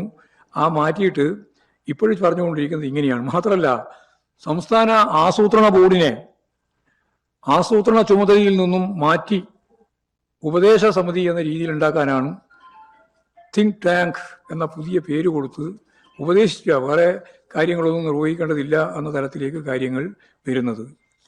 യഥാർത്ഥത്തിൽ ഇതെല്ലാം കാണിക്കുന്നത് കേരളം നേടിയ ലോകത്തിന്റെ മുമ്പിലെ ഏറ്റവും ശ്രദ്ധേയമായ ഒരു ഇടതുപക്ഷ ബദൽ പൂർണ്ണമായിട്ടും തകർത്ത് വലതുപക്ഷ സ്വകാര്യവൽക്കരണത്തിന്റെയും സമ്പത്തിന്റെ കൊള്ളയുടെയും ഒരു തലത്തിലേക്ക് കേരളത്തെ മാറ്റുന്നതിന് വേണ്ടിയിട്ടാണ് ഇപ്പോഴിവർ നടത്തിക്കൊണ്ടിരിക്കുന്ന ഓരോ മേഖലയിലുള്ള ശ്രമം എന്ന കാര്യം ഞാനിവിടെ ചൂണ്ടിക്കാണിക്കുകയാണ്. ബഡ്ജറ്റ് യഥാർത്ഥത്തിൽ ജനങ്ങളെ വഞ്ചിക്കുന്നതും സ്വകാര്യവൽക്കരണത്തിന്റെ ഭാഗമായിട്ട് കോർപ്പറേറ്റുകൾക്ക് പൂർണ്ണമായിട്ട് കേരളത്തെ തീരെഴുതി കൊടുക്കാൻ പ്രായത്തിലുള്ള ആ തരത്തിലുള്ള ഒന്നായിട്ടാണ് മാറിയിട്ടുള്ളത് എന്ന് ഇന്നലത്തെയും ഇന്നും നടന്നുകൊണ്ടിരിക്കുന്ന ചർച്ചയുടെ ഭാഗമായിട്ട് കൂടി ബഡ്ജറ്റിനെ പരിശോധിക്കുമ്പോൾ കാണാനാവും. പത്രം പറഞ്ഞതുപോലെ പദ്ധതിയുണ്ട്, പക്ഷേ പണം എവിടെ എന്ന ചോദ്യത്തിന് ഇപ്പോഴും ഉത്തരവില്ല. ആ ഉത്തരം കണ്ടെത്താൻ അവർക്കാവുന്നുമില്ല. ഏതൊക്കെ മേഖലയിൽ നിന്നാണ് സ്വകാര്യ മേഖലയിലേക്ക് പണം വരാൻ പോകുന്നത് എന്ന കാര്യത്തിന്റെ വിശദീകരണം പോലും നൽകാൻ അവർക്കായിട്ടുമില്ല. അപ്പോൾ നടക്കാത്ത കാര്യങ്ങൾ ഉൾപ്പെടെ ചേർത്ത് പെരുപ്പിച്ച് വലിയ ജനശ്രദ്ധ നേടുന്നു എന്നുള്ള പ്രചാരവേലയിലൂടെ മാധ്യമങ്ങളെ ഉപയോഗപ്പെടുത്തിക്കൊണ്ടുള്ള ചില ശ്രമങ്ങൾ മാത്രമാണ് ഇതിന്റെ ഭാഗമായിട്ട് നടക്കുന്നത്. യാഥാർത്ഥ്യബോധമുള്ളതല്ല എന്നതാണ് ഇതിന്റെ രത്നചുരുക്കം എന്ന രീതിയിൽ പറയാനുള്ളത്.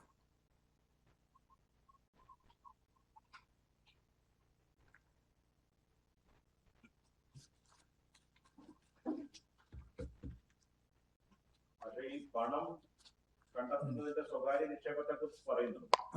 പക്ഷേ ഈ അദ്ദേഹം പ്രതിപക്ഷ നേതാവായിരുന്ന ഘട്ടത്തിൽ ഈ സാമ്പത്തിക പ്രതിസന്ധി പരിഹരിക്കുന്നതിന് വേണ്ടി അദ്ദേഹത്തിന്റെ പ്ലാൻ എയും പ്ലാൻ ബിയും പ്ലാൻ സിയും ഒക്കെ ഉണ്ടെന്നാണ് പറഞ്ഞിരുന്നത്. അപ്പൊ അതിൽ അദ്ദേഹം പറഞ്ഞിരുന്ന ഒരു ഭാഗം ഈ സ്വർണത്തിന്റെ വിപണി, അതിൽ നിന്ന് ലഭിക്കുന്ന ടേൺ ഓവറിന്റെ അനുസരിച്ചിട്ടുള്ള നികുതി കേരളത്തിൽ ലഭിക്കുന്നത് ഏകദേശം 15,000 കോടി രൂപ ലഭിക്കുന്നൊക്കെയാണ് അദ്ദേഹം അന്ന് പറഞ്ഞത്. അങ്ങനെ ഒരു ധനസമാഹരണത്തിന്റെ ഒരു കാര്യവും ഈ ബഡ്ജറ്റിന്റെ ഒരു ഭാഗത്ത് സൂചിപ്പിക്കുന്നില്ല. ഒന്ന്, അതിന്റെ ഒപ്പം കൂട്ടിച്ചേർക്കാനുള്ളത് സ്വകാര്യവൽക്കരണത്തെ സംബന്ധിച്ച് ചോദിച്ചു. ഇത് നയപരമായ മാറ്റമാണല്ലോ എന്ന് ചോദിച്ചപ്പോൾ കോൺഗ്രസിന്റെ ഇന്ത്യയിലെ നയം ഇത് തന്നെയാണെന്ന് അദ്ദേഹം ആവർത്തിച്ച് വ്യക്തമാക്കിയിട്ടുണ്ട്. അത് കോൺഗ്രസിന്റെ നയം സ്വകാര്യവൽക്കരണ നയം തന്നെയാണ്. BJP ഇപ്പോഴും നടപ്പിലാക്കിക്കൊണ്ടിരിക്കുന്ന സാമ്പത്തിക നിലപാടുകളെല്ലാം കോൺഗ്രസ് തുടങ്ങി വെച്ചതോ അല്ലെങ്കിൽ ആരംഭിച്ചതോ ആയ ആഗോളവൽക്കരണ നിലപാടിന്റെ ഭാഗമായിട്ടുള്ളത് തന്നെയാണ്. നരസിംഹറാവു മുതൽ ഇങ്ങോട്ട് നടപ്പിലാക്കിയിട്ടുള്ള സാമ്പത്തിക നയം തന്നെയാണ് BJP ഇപ്പോഴും നടപ്പിലാക്കിക്കൊണ്ടിരിക്കുന്നത്. അതുകൊണ്ട് സാമ്പത്തിക നിലപാട് സംബന്ധിച്ച് അവർക്ക് കേന്ദ്രവും അതുപോലെ തന്നെ അതിൻ്റെ സംസ്ഥാനത്തിൻ്റെ ഭാഗമായിട്ട് നിൽക്കുന്ന കോൺഗ്രസ് ഗവൺമെൻറ്റിൻ്റെ അല്ലെങ്കിൽ UDF ഗവൺമെൻറ്റിൻ്റെ നയവും തമ്മിൽ വ്യത്യാസമില്ല, വൈരുദ്ധ്യമില്ല. പിന്നെ വി ഡി സതീശൻ പ്രതിപക്ഷത്തായിരിക്കുമ്പോൾ പറഞ്ഞ നിരവധി കാര്യങ്ങൾ സ്വയം വിഴുങ്ങുകയാണ്. ഒന്നും തന്നെ അവർ അതിൻ്റെ ഗൗരവത്തിൽ കാണാനോ പ്ലാൻ എയും ബിയും സിയും ഒന്നുമില്ല എന്ന് എല്ലാവർക്കും ഇപ്പോഴും വ്യക്തമായി. പുതിയ പണം കണ്ടെത്താനുള്ള ഒരു പദ്ധതിയും ആസൂത്രണം ചെയ്യാൻ സാധിച്ചിട്ടില്ല എന്നുള്ളതും ബഡ്ജറ്റിലൂടെ വ്യക്തമാണ്. അതുകൊണ്ട് സ്വർണത്തിൻ്റെ നികുതി മാത്രമല്ല, ഒരു കാര്യവും സ്വാഭാവികമായിട്ട് നമ്മൾ ബഡ്ജറ്റ് പരിശോധിച്ച് നോക്കിയാൽ ഈ പ്ലാൻ എയും ഇല്ല, ബിയും ഇല്ല, സിയും ഇല്ല. ഈ ഉപേക്ഷിക്കുന്നതിന്റെ കാര്യത്തെ പറ്റി പറഞ്ഞല്ലോ, എന്നാൽ ഈ LDF സർക്കാരിന്റെ രണ്ടാം സർക്കാരിന്റെ കാലത്ത് വ്യവസായങ്ങൾ സംരംഭങ്ങൾ തുടങ്ങാനായി തോട്ടഭൂമികൾ പരിവർത്തനം ചെയ്യാനുള്ള ഒരു നിയമഭേദഗതിയിലേക്കും അതിന്റെ ഇടപെടലിലേക്കും വന്നിരുന്നല്ലോ. അത് സമാനമായിട്ട് ഇപ്പോഴും നടക്കാം. അതല്ല, അതും ഇതും തമ്മിൽ വലിയ വ്യത്യാസമാണ്. ഞങ്ങൾ പറഞ്ഞിട്ടുള്ളത് എന്താ പറഞ്ഞാൽ, ഇവിടെ സ്വകാര്യ ഭൂമിയുണ്ട്, തോട്ടം ഉൾപ്പെടെയുള്ള ഭൂമിയുണ്ട്. ആ ഭൂമി പരിവർത്തനം ചെയ്ത് ഏതെങ്കിലും രീതിയിൽ ആർക്കെങ്കിലും സ്വകാര്യ മൂലധന നിക്ഷേപത്തിൻ്റെ ഭാഗമായിട്ട് കൊണ്ടുവരാനില്ല. ആ മേഖല രക്ഷപ്പെടാൻ എന്താണ് വഴി? അതിൻ്റെ വൈവിധ്യവൽക്കരണമാണ്. ആ വൈവിധ്യവൽക്കരണത്തിൻ്റെ ഭാഗമായിട്ട് ചില കാര്യങ്ങൾ വളരെ വളരെ ചെറിയ ചില നീക്കുപോക്കുകൾ മാത്രമേ നടത്താൻ അനുവദിച്ചിട്ടുള്ളൂ അതാത് സ്ഥലത്ത്. അത് ഇതുപോലെ ലാൻഡ് ബാങ്ക് ഉണ്ടാക്കി കോർപ്പറേറ്റുകൾക്ക് നൽകാൻ വേണ്ടിയിട്ടുള്ള പദ്ധതി ആസൂത്രണം ചെയ്തതല്ല. തോട്ടം മേഖലയിൽ ഉണ്ടായിട്ടുള്ള വൈവിധ്യവൽക്കരണത്തിൻ്റെ ഭാഗമായിട്ട് ചില ചെറിയ ചെറിയ സമീപനങ്ങളാണ്, നീക്കങ്ങളാണ് നടത്താൻ അനുവദിച്ചത്. ബാക്കി തോട്ടം നിലനിർത്തിക്കൊണ്ട് തന്നെ, തോട്ടത്തിൻ്റെ തന്നെ ഭാഗമായിട്ട് തരിശു ഭൂമി ഉപയോഗപ്പെടുത്തിക്കൊണ്ട് അവർക്ക് തന്നെ ഈ രീതിയിലുള്ള പരിപാടികൾ ചെയ്യാമെന്നാണ് നമ്മൾ വ്യക്തമായി ചൂണ്ടിക്കാണിച്ചിരുന്നത്. അതും ഇതും തമ്മിൽ യാതൊരു ബന്ധവുമില്ല. അത് ആ പദ്ധതിയും ഈ പദ്ധതിയും രണ്ടും രണ്ടാണ്. ഈ വീര്യം കുറഞ്ഞ മദ്യത്തിനെ സംബന്ധിച്ച്, നികുതിയെ സംബന്ധിച്ച് ചോദ്യത്തിന് മുഖ്യമന്ത്രി പറഞ്ഞത് കഴിഞ്ഞ മദ്യനയം കഴിഞ്ഞ സർക്കാർ നീക്കി, അതിന്റെ ഭാഗമായി വീര്യം കുറഞ്ഞ മദ്യത്തിന് നികുതി ഏർപ്പെടുത്തുക മാത്രമാണ് ചെയ്തതെന്നാണ് പറഞ്ഞത്. അത് വലിയ വിവാദമായി ഇപ്പോൾ പടരുന്നുണ്ട്.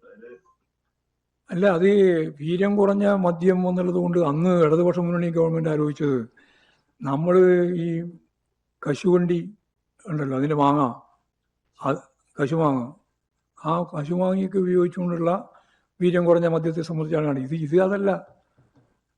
ഇതിപ്പോഴവർ പറഞ്ഞുകൊണ്ടിരിക്കുന്നത് വീര്യത്തിൻ്റെ പറഞ്ഞല്ലോ ഇത്ര ശതമാനം, അത്ര 10% കുറവ്, അതുപോലെ തന്നെ 10%, 15, 20 അങ്ങനെയാണ്. അതെങ്ങനെയാണെന്ന് വെച്ചാൽ ഇവിടെ നിർമ്മിക്കുന്നതാണത്. മറ്റത് പ്രകൃതിദത്തമായിട്ട് കിട്ടുന്ന വളരെ പ്രധാനപ്പെട്ട കേരളത്തിൻ്റെ കാർഷിക വിളവുകളിൽ നിന്ന് നമ്മൾ ഉൽപ്പാദിപ്പിക്കുന്ന മദ്യത്തിൻ്റെ അത് വീര്യം കുറവായിരിക്കും. ആ വീര്യം കുറഞ്ഞ മദ്യത്തിൻ്റെ ടാക്സ് ആണ് ഉദ്ദേശിച്ചത്. അല്ലാണ്ട് ഇതിപ്പോൾ ആർക്കും ഡിസ്പ്ലേ തുടങ്ങി വീര്യത്തിൻ്റെ, അതായത് ഈ സ്പിരിറ്റിൻ്റെ അളവ് കുറച്ച് വീര്യം കുറവാണെന്ന് പറഞ്ഞ് വിൽക്കാനുള്ള സൗകര്യം കൊടുക്കുകയാണ്. അതാണ് ഉണ്ടായത്. അതാണ് വിമർശനപരമായിട്ട് വന്നത്. അല്ല, എല്ലാ വ്യവസായത്തിനും നമ്മൾ പിന്തുണ നൽകുന്നില്ലല്ലോ. ഇമാതിരിയുള്ള വ്യവസായത്തിന് ഇപ്പൊ തന്നെ ഉണ്ടല്ലോ 200-250% ഇപ്പൊ ടാക്സ് ഉണ്ടല്ലോ. അതാണല്ലോ 100-150 കുറക്കുന്നത്. അതാ പ്രശ്നം.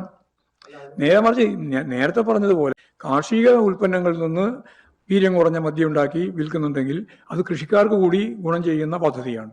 ആ പദ്ധതിയാണ് ഇടതുപക്ഷ മുന്നണി ഗവൺമെന്റ് ആ സന്ദർഭത്തിൽ അംഗീകരിച്ചു കൊടുത്തിട്ടുള്ളത്. ഞാൻ തന്നെ മന്ത്രിയായിരുന്ന സന്ദർഭത്തിലാണ് ഇതിനെ സംബന്ധിച്ചിടത്തോളം ഒരു ഗവേഷണപരമായ പഠനം വന്നപ്പോൾ നമുക്കിത് എന്തുകൊണ്ട് കേരളത്തിലെ ഈ വേസ്റ്റായി പോകുന്ന ഒന്നും ഉപയോഗിച്ചു അതൊക്കെ മാത്രമല്ല, ഇത് പ്രധാനമായിട്ടും മലബാറിൽ ഈ കശുമാങ്ങിയാണ് വലിയ രീതിയിൽ നമുക്ക് ഉപയോഗിക്കാൻ സാധിക്കുന്നതാണ്. ഗോവയിൽ ഇഷ്ടംപോലെ ഇപ്പൊ തന്നെ കൊടുക്കുന്നുണ്ട്.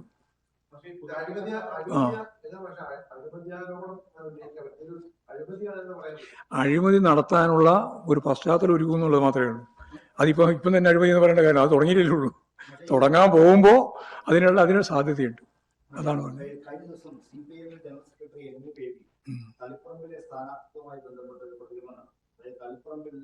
സ്ഥാനാർത്ഥിത്വവുമായി ബന്ധപ്പെട്ട കാര്യങ്ങൾ ഉയർന്നുകൊണ്ടപ്പോൾ പാർട്ടിയെ കടന്നാക്രമിക്കുന്ന തരത്തേക്ക് അത് വളർന്നപ്പോൾ അതുമായി ബന്ധമുള്ള നേതാവ് അത് ഒരു ഔചിത്യം കാരണമായിരുന്നു എന്നാണ് അത് നിങ്ങൾ സ്ഥാപിക്കുന്നില്ലേ. ഞങ്ങൾ റിവ്യൂ റിപ്പോർട്ടിന്റെ ഭാഗമായിട്ട് പറഞ്ഞ കാര്യങ്ങളെല്ലാം നിങ്ങളെല്ലാം കയ്യിലുണ്ട്. ഇപ്പൊ മനോരമേന്റെയും മാധവ അവർ പ്രസിദ്ധീകരിച്ചില്ല അവര്. അപ്പോൾ അതെല്ലാം അതൊക്കെ പകൽ വെളിച്ചം പോലെ ജനങ്ങളുടെ കയ്യിലുള്ള രേഖ തന്നെയാണ്. അതാണ് CPIMന്റെ സംസ്ഥാന കമ്മിറ്റി സെക്രട്ടേറിയറ്റും സംസ്ഥാന കമ്മിറ്റിയും ഏകകണ്ഠമായി അംഗീകരിച്ച രേഖ. ആ രേഖയിൽ ഏതെങ്കിലും വ്യക്തികളെ സംബന്ധിച്ചിടത്തോളം പ്രത്യേകമായി പരാമർശിച്ചിട്ടില്ല. പാർട്ടി സംഘടനാപരമായ ദൗർബല്യങ്ങളാണ് ചൂണ്ടിക്കാണിച്ചിട്ടുള്ളത്. അങ്ങനെയാണ് പാർട്ടി സാധാരണ എല്ലാ സന്ദർഭങ്ങളിലും കാര്യങ്ങൾ പരിശോധിക്കുകയും വിലയിരുത്തുകയും ചെയ്യുന്നത്. ആ രീതിയാണ് പാർട്ടി കൈകാര്യം ചെയ്യാമെന്ന് മാത്രമേ അത് സംബന്ധിച്ച് പറയാനുള്ളൂ. ഞാൻ പറഞ്ഞതിൽ നിന്ന് വ്യക്തമാണത്.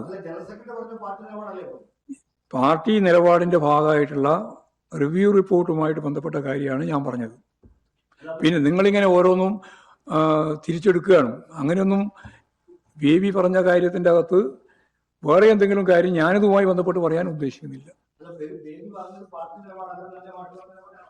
ഞാൻ പറഞ്ഞത് അതൊന്നുമല്ല. നിങ്ങൾക്ക് വേണമെങ്കിൽ എങ്ങനെയും വ്യാഖ്യാനിക്കാം. ഞാൻ പറഞ്ഞത് ഇങ്ങനെയാണ്: പാർട്ടി സംസ്ഥാന കമ്മിറ്റിയും സംസ്ഥാന സെക്രട്ടേറിയറ്റും തിരഞ്ഞെടുപ്പുമായി ബന്ധപ്പെട്ട് താഴെ തലത്തിൽ വരെ ബ്രാഞ്ച് വരെ ഏതാണ്ട് 40,000-ഓളം ഘടകങ്ങൾ യോഗം ചേർന്ന് ചർച്ച ചെയ്തൊരു 3-4 ലക്ഷം ആളുകൾ പങ്കെടുത്ത് ചർച്ച ചെയ്ത് അതിൽ നിന്ന് രൂപപ്പെടുത്തിയ എല്ലാ തരത്തിലുള്ള വിമർശനവും സ്വയം വിമർശനവും നിർദ്ദേശവും എല്ലാം പരിഗണിച്ചു. ഇനി ഇപ്പോൾ പൊതുജനങ്ങളിൽ നിന്നുള്ള നിർദ്ദേശം ഞങ്ങൾ സ്വീകരിച്ചുകൊണ്ടിരിക്കുക. 25,000 ആളുകളുടെ നിർദ്ദേശം വന്നു കഴിഞ്ഞിട്ടുണ്ട്.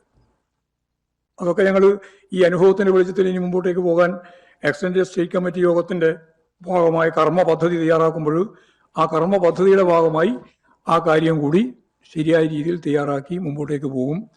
പാർട്ടിയും പ്രസ്ഥാനവും ആകെ ഒന്നുകൂടി ശക്തിയായി തിരിച്ചു വരുന്ന സ്ഥിതിയിലേക്ക് കേരളത്തെ എത്തിക്കും എന്ന് തന്നെയാണ് പറഞ്ഞിട്ടുള്ളത്. അതുകൊണ്ട് ഈ ചർച്ചകളെല്ലാം നടത്തി സംസ്ഥാന സെക്രട്ടേറിയറ്റും സംസ്ഥാന കമ്മിറ്റിയും ഏകകണ്ഠമായി അംഗീകരിച്ച റിവ്യൂ റിപ്പോർട്ട് താഴെ കൊടുത്തു കഴിഞ്ഞിട്ടുണ്ട്. അതിനിപ്പോൾ ചില പത്രങ്ങൾ തന്നെ നല്ല പ്രാധാന്യത്തോടു കൂടി അതിനെ റിവ്യൂ ചെയ്തിട്ടുണ്ട്. സാധാരണ ഇല്ലാതെ ഒരു കാര്യമാണിത്.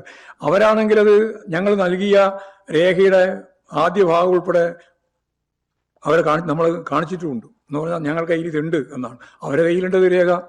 സ്വാഭാവികമായിട്ടും ഞങ്ങളെ സംബന്ധിച്ച് അതൊന്നും മറച്ചു വെക്കാനില്ല. പത്രസമ്മേളനത്തിൽ ഞാൻ തന്നെ കാര്യങ്ങൾ ചൂണ്ടിക്കാണിച്ചതാണ്. ആ പറഞ്ഞതിൻ്റെ അപ്പുറത്ത് പാർട്ടി സംസ്ഥാന കമ്മിറ്റിക്കോ അല്ലെങ്കിൽ പാർട്ടിയുടെ ഈ രേഖയുടെ ഭാഗമായിട്ടോ എന്തെങ്കിലും പറയാൻ ഞാൻ ഉദ്ദേശിക്കുന്നില്ല.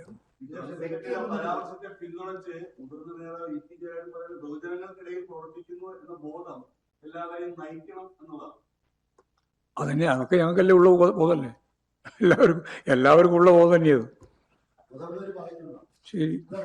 ആ, ഈ പ്രതിപക്ഷ ഉപനേതാവിന്റെ കാര്യത്തിൽ എന്തെങ്കിലും പുനരാലോചനയുണ്ടോ? അല്ലെങ്കിൽ കാരണം അവർ ഇപ്പോഴും ആവശ്യപ്പെടുത്തിരിക്കണമെന്നാണ് പറയുന്നത്. അല്ല, അത് സംബന്ധിച്ച് കാര്യങ്ങൾ ചർച്ച ചെയ്ത് പരിഹരിക്കാൻ സാധിക്കുന്നേ ഉള്ളൂ. ഞങ്ങളിപ്പോൾ ഞാൻ നേരത്തെ പറഞ്ഞല്ലോ, ഇവിടെ തന്നെ പറഞ്ഞല്ലോ, ഞങ്ങൾ മുൻ കീഴ്വഴക്കനുസരിച്ച് പ്രതിപക്ഷ നേതാവും അതുപോലെ തന്നെ ഉപനേതാവും കേരള അസംബ്ലിയുടെ ചരിത്രത്തിൽ ഞങ്ങൾ പ്രതിപക്ഷത്താവുമ്പോൾ CPIM തന്നെയാണ് രണ്ടും കൈകാര്യം ചെയ്യുന്നത്. അത് മുമ്പ് VS അച്യുതാനന്ദനും കോടിയേരി ബാലകൃഷ്ണനുമായിരുന്നു. ഇപ്പോൾ അത് സംബന്ധിച്ചുള്ള വ്യക്തമായ കാഴ്ചപ്പാട് ഞങ്ങൾക്ക് ഈ രീതി തന്നെയാണ് ഉള്ളത്. ഈ പ്രതിപക്ഷ നേതാവിന്റെ മകളുടെ കേസുമായി ബന്ധപ്പെട്ട് ED പരിശോധന നടത്തിയിരുന്നു. ആ കേസുമായി അവർ സഹകരിക്കുകയും ചെയ്തു, ചോദ്യം ചെയ്യുന്നു. പക്ഷേ കുറച്ച് നാൾ മുമ്പ് നടന്ന ED ഉദ്യോഗസ്ഥർക്കെതിരെയുള്ള അക്രമം അതിൽ തെറ്റുപറ്റിയെന്ന് ചെയ്ത് ഇപ്പോഴും CPIM സംബന്ധിച്ചിടത്തോളം അല്ല, ഞങ്ങളെ സംബന്ധിച്ചിടത്തോളം ഈ ED ഉന്നയിക്കുന്ന പ്രശ്നത്തിൻ്റെ കമ്പനിപരമായ പ്രശ്നങ്ങളൊക്കെ അവർ തന്നെ കൈകാര്യം ചെയ്യും. അതിൽ രാഷ്ട്രീയമായ ഇടപെടൽ നടത്തുമ്പോഴാണ് ഞങ്ങൾ രാഷ്ട്രീയമായിട്ട് അതിനെ നേരിടുന്നത്. അതുമായി യാതൊരു ബന്ധമില്ലാതെ പിണറായി വിജയനെ അതിലേക്ക് വലിച്ചടക്കുകയും പിണറായി വിജയനെ ലക്ഷ്യം വെച്ചുകൊണ്ട് കാര്യങ്ങൾ രാഷ്ട്രീയമായി തീരുമാനിക്കുകയും ചെയ്യുമ്പോഴാണ് EDയുടെ അത്തരത്തിലുള്ള രാഷ്ട്രീയ നിലപാടിനെ ഞങ്ങൾ എതിർത്തത്. അതാണ് ആ റെയ്ഡ് ഉൾപ്പെടെ വന്നപ്പോൾ പ്രതിഷേധിച്ചത്. ആ പ്രതിഷേധത്തിൻ്റെ ഭാഗമായിട്ട് 5-8 മണിക്കൂറൊക്കെ പ്രതിഷേധം വന്നപ്പോഴുണ്ടായ ഒരു സ്വാഭാവിക പ്രതികരണം തന്നെയാണ് യഥാർത്ഥത്തിൽ അതിൻ്റെ ഭാഗമായിട്ട് അവസാനം ഉണ്ടായത്. ഉണ്ടാവാൻ പാടില്ലായിരുന്നു എന്നാണ് ഞങ്ങളുടെ ധാരണ.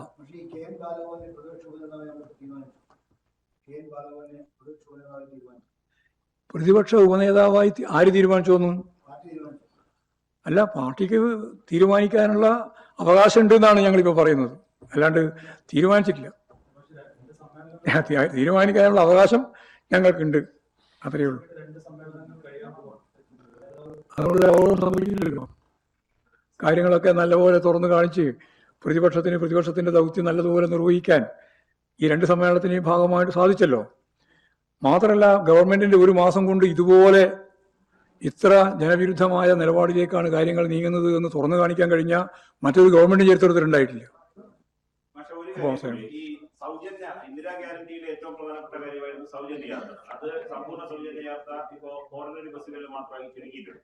മാഷ് ശ്രദ്ധിച്ചോന്നറിയില്ല, മുഖ്യമന്ത്രിയുടെ പ്രസ്താവനയിൽ ഈ സൗജന്യ ആരോഗ്യ സുരക്ഷാ പദ്ധതിയെ സംബന്ധിച്ച് മാധ്യമങ്ങൾ ചോദിച്ചപ്പോൾ അദ്ദേഹം പറഞ്ഞത് അതിന്റെ ആദ്യ ഘട്ടമായിട്ടുള്ള അടിസ്ഥാന പ്രവർത്തനങ്ങൾക്ക് വേണ്ടിയിട്ടാണ് 10 കോടി അനുവദിച്ചത്. ഇനി പരിശോധന നടത്തിയ ശേഷം എല്ലാവർക്കും സൗജന്യം നൽകാൻ കഴിയില്ലല്ലോ, പ്രീമിയം അടയ്ക്കാനുള്ളവരുണ്ടാവും, ഏറ്റവും ദാരിദ്ര്യതയ്ക്ക് താഴെയുള്ളവരുണ്ടാവും. അപ്പൊ അതും പൂർണ്ണമായി സൗജന്യമാകാൻ സാധ്യതയില്ല എന്നുള്ള കാര്യം മുഖ്യമന്ത്രിയുടെ ഭാഗത്ത് നിന്ന് വന്നിട്ടുണ്ട്. അല്ലെ, ആ പരിപാടി തന്നെ നടപ്പിലാക്കാൻ ഇവർക്കാവില്ല എന്നാണ് ഞാൻ പറഞ്ഞത്. 10 കോടി ഉറുപ്പിക മാറ്റിവെച്ചിട്ട് 90 ലക്ഷം കുടുംബങ്ങൾക്ക് 25 ലക്ഷം ഉറുപ്പിക പ്രകാരം കുടുംബാരോഗ്യ പദ്ധതി ഇൻഷുറൻസ് പദ്ധതിയുടെ ഭാഗമായിട്ട് നടപ്പിലാക്കാൻ എങ്ങനെയാ സാധിക്കുക? അപ്പോൾ സാധിക്കാത്ത, നടപ്പിലാക്കാനാവാത്ത ഒരു കാര്യം പറയാണ്. ഇത് തന്നെയാണ് KSRTC സൗജന്യ യാത്ര എന്ന് പ്രഖ്യാപിച്ചിട്ട് അവസാനം ഓർഡിനറി ബസ്സിൽ മാത്രമാക്കി ചുരുക്കി. സൗജന്യ യാത്ര നൽകുന്നത് നല്ലത് തന്നെയാണ്, ഞങ്ങൾക്കതിൽ എതിർപ്പൊന്നുമില്ല. പക്ഷേ അത് വാഗ്ദത്ത ലംഘനമാണ്. ഏത് ഓർഡിനറി ബസ്സിൽ മാത്രമാക്കി ആ യാത്ര പരിമിതപ്പെടുത്തിയത്. അതാണ് ഞങ്ങൾ പറഞ്ഞത്. അത്രയേ ഉള്ളൂ ആ കാര്യത്തിൽ. ഞങ്ങളതിൻ്റെ അകത്ത് വേറെ വിമർശനമല്ല ഉന്നയിച്ചത്. പറഞ്ഞ കാര്യം നടപ്പിലാക്കിയില്ല, വഞ്ചിക്കുകയാണ്. 21,000 ഉറുപ്പിക പ്രകാരം ആശാവർക്കർമാർക്ക് കൊടുക്കും ഞങ്ങൾ അധികാരത്തിൽ വന്നാൽ, ആദ്യത്തെ സന്ദർഭത്തിൽ തന്നെ കൊടുക്കും എന്ന് പറഞ്ഞിട്ട് ഇപ്രാവശ്യം മിണ്ടുന്നില്ല, ഒരക്ഷരം വേണ്ടിയിട്ടില്ല. ഇങ്ങനെ ഓരോന്നിൻ്റെ അതാ ഞാൻ നേരത്തെ പറഞ്ഞത്, കല്ലിടുക, ചിലത് കടലാസിലാകുക. ഇതിൻ്റെ അപ്പുറത്ത് പ്രായോഗികമായി നടക്കില്ല എന്നാണ് പത്രം തന്നെ പറഞ്ഞതിൻ്റെ ഏറ്റവും പ്രധാനപ്പെട്ട ചോദ്യചിഹ്നം കൊടുത്തുകൊണ്ടാണ് ആ പത്രം ഇന്നത് എഴുതിയത്. വളരെ നല്ല ഒരു പ്രതികരണമാണ്. സത്യം പറഞ്ഞാൽ അതിൻ്റെ അകത്ത് എന്തെല്ലാം കാര്യം ഈ ബഡ്ജറ്റിനെ പറ്റി പറഞ്ഞിട്ടുണ്ടെങ്കിലും ഈ ഒറ്റ ചോദ്യം കൊണ്ട് പദ്ധതിയുണ്ട്, പണം എവിടെ? പണം ഇല്ല. ഇതാണ് കാര്യം. ഇതാ ബഡ്ജറ്റ്.